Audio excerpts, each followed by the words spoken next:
Good evening all of you. I am engineer A.K. Pandey. In this video we will discuss about negative and interrogative structure of present perfect tense. इस video में हम सीखेंगे present perfect tense के negative तथा interrogative structure की सहायता से हम लोग किस टाइप के हिंदी के वाक्य का इंग्लिश ट्रांसलेशन बनाते हैं। तो वीडियो में आगे बढ़ने से पहले लाइक सब्सक्राइब जरूर करें और ज़्यादा से ज़्यादा शेयर करें, क्योंकि इसी चैनल पर आपको जीरो से एडवांस लेवल तक इंग्लिश ग्रामर पढ़ाया जाएगा, वो भी फ्री ऑफ कॉस्ट। चलिए अब वीडियो में हम आगे बढ़ते हैं। आज का हमारा टॉपिक है basic of present perfect tense. इसका हम लोग दो नंबर स्ट्रक्चर है। कल हमने आपको बताया था कि basic of present perfect tense में हमको 6 स्ट्रक्चर पढ़ना है, जिसमें पहला होगा पॉजिटिव, दूसरा निगेटिव, तीसरा होगा इंट्रोगेटिव, चौथा होगा हमारा इंट्रोगेटिव निगेटिव, पांचवा होगा WH, छठा होगा हमारा WH प्लस इंट्रोगेटिव निगेटिव, जिसमें से हमने एक देखा था पॉजिटिव। आज इसमें हम लोग दूसरा देखेंगे निगेटिव तथा तीसरा देखेंगे इंट्रोगेटिव। तो चलिए अब हम वीडियो स्टार्ट करते हैं। इसमें आज का हमारा दूसरा जो है निगेटिव स्ट्रक्चर। अब हम देखते हैं अपना निगेटिव स्ट्रक्चर हमारा क्या है। तो हमारा निगेटिव स्ट्रक्चर कहता है कि सबसे पहले हम सब्जेक्ट लिखेंगे, उसके बाद हैज या हैव लिखेंगे, उसके बाद हम नॉट लिखेंगे, उसके बाद वर्ब का थर्ड फॉर्म लिखेंगे, उसके बाद हम अदर वर्ड लिखेंगे।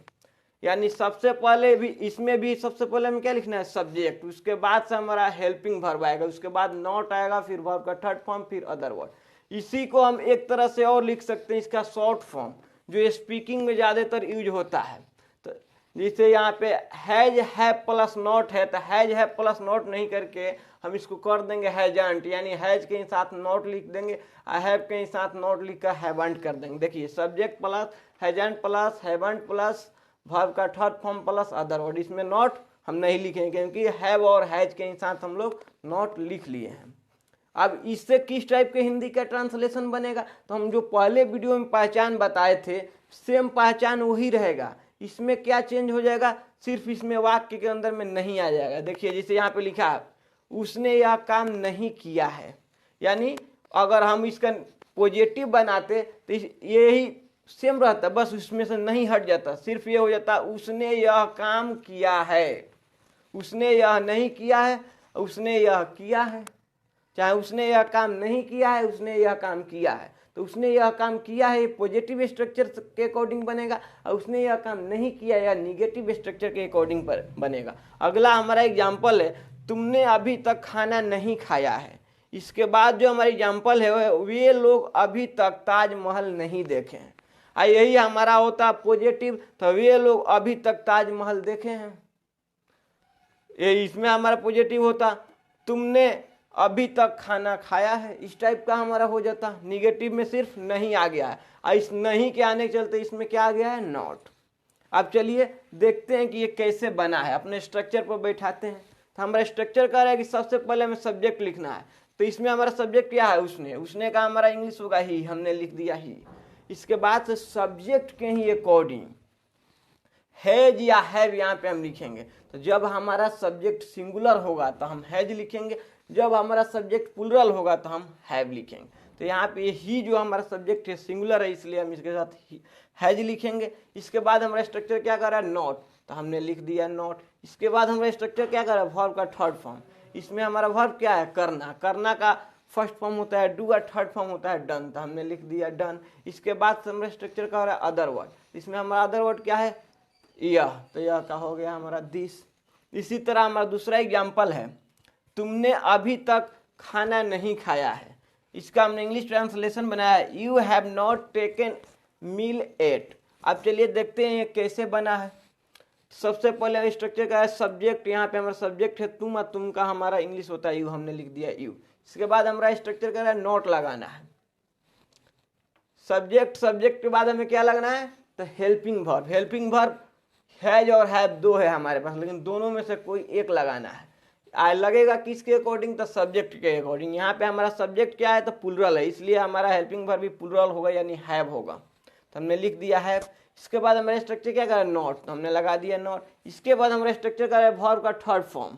इसमें हमारा वर्ब क्या है, तो इसमें हमारा वर्ब है खाना, तो खाना का टेक भी हम लोग लिख सकते हैं, ईट भी लिख सकते हैं, तो हमने टेक लिया है तो टेक का थर्ड फॉर्म टेकन हो गया। इसके बाद से हमारा स्ट्रक्चर क्या कर रहा है कि अदर वर्ड, इसमें हमारा अदर वर्ड के रूप में क्या है, खाना यानी भोजन।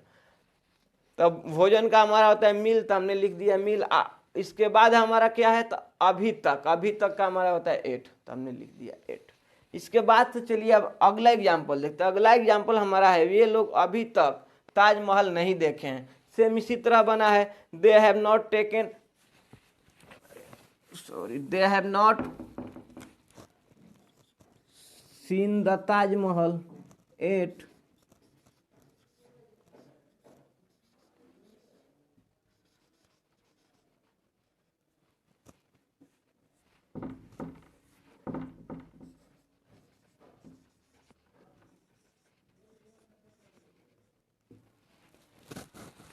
ये लोग अभी तक ताजमहल नहीं देखे हैं। They have not seen the Taj Mahal yet. अब इसको आप लोग नोट कर लीजिए, फिर हम आगे बढ़ते हैं। इसका हम देखते हैं इंट्रोगेटिव स्ट्रक्चर। अब इसको आप लोग नोट कीजिए। आप लोगों ने स्क्रीनशॉट ले लिया है, आप लोग नोट कर लीजिएगा। अब हम इसको इरेज करते हैं। अब हम देखेंगे interrogative structure of present perfect tense, यानी इंट्रोगेटिव स्ट्रक्चर की सहायता से किस टाइप के हिंदी के वाक्य हम बनाते हैं। चलिए अब इंट्रोगेटिव स्ट्रक्चर देखते हैं। तो यही है हमारा interrogative structure, has, have plus subject plus verb का third form plus other word plus question mark. अब इस पे हमारा पहला एग्जाम्पल है, क्या आप वहां कभी नहीं गए हैं? क्या आप वहां कभी नहीं गए हैं? इसका हमने इंग्लिश ट्रांसलेशन बनाया है, have you never gone there, have you never gone there. चलिए अब हम देखते हैं अपने स्ट्रक्चर पर बैठा के कि ये फिट बैठ रहा है कि नहीं। अगर ये 100% फिट बैठता है फिर तो ये सही है, नहीं बैठता है तो फिर गलत है। सबसे पहले हमारा स्ट्रक्चर क्या कर, हैज हैव में से कोई एक लेना है। तो यहाँ पे हमने लिया है हैव। अब क्यों हैव लिया है, तो आप तो जानते हैं कि ये हैज या हैव जो भी हेल्पिंग वर्ब है सब्जेक्ट के अकॉर्डिंग लिया जाता है। तो अब इसमें देखते हैं कि हमारा सब्जेक्ट क्या है। तो इसमें हमारा सब्जेक्ट है आप, आपका हमारा होता है इंग्लिश यू, यू जो हमारा है प्लूरल सब्जेक्ट, इसलिए अपने साथ ये क्या लेगा, है। इसके बाद हमारा स्ट्रक्चर क्या कर रहा है कि वर्ब का थर्ड फॉर्म लेना है। तो इसमें हमारा वर्ब क्या है, तो इसमें हमारा वर्ब किधर गया जी, कहाँ गया, कहाँ है, इसमें हमारा वर्ब है जाना। और जाना का होता है हमारा गोन, लेकिन गोन से पहले हमने एक वर्ड लिखा है नेवर। ये जो नेवर वर्ड है, नेवर हो गया, इवर हो गया, ऑलरेडी हो गया, ये कभी भी आएगा ना तो मेन वर्ब जो वाक्य में होगा उसके पहले ही आएगा। कभी भी आएगा तो कब आएगा, मेन वर्ब के पहले आएगा, इसलिए इसको हमने मेन वर्ब के पहले लिखा है। इसका इंग्लिश जो नेवर है इसका हिंदी हमारा होगा कभी नहीं, कभी नहीं, ठीक है। तो सबसे पहले हमने क्या लिखा, हेल्पिंग वर्ब। इसके बाद से हमारा सब्जेक्ट हो गया। इसके बाद से हम लिखेंगे नेवर, क्योंकि इसका रूल ही है, नियम ही है कि नेवर, इवर, ऑलरेडी जो भी ये सब वर्ड है मेन वर्ब से पहले आता है। इसलिए हम चाहते हुए भी ना चाहते हुए भी थर्ड फॉर्म यानी वर्ब के थर्ड फॉर्म से पहले हमें कभी नहीं का इंग्लिश लिखना होगा, इसलिए हमने लिख दिया नेवर।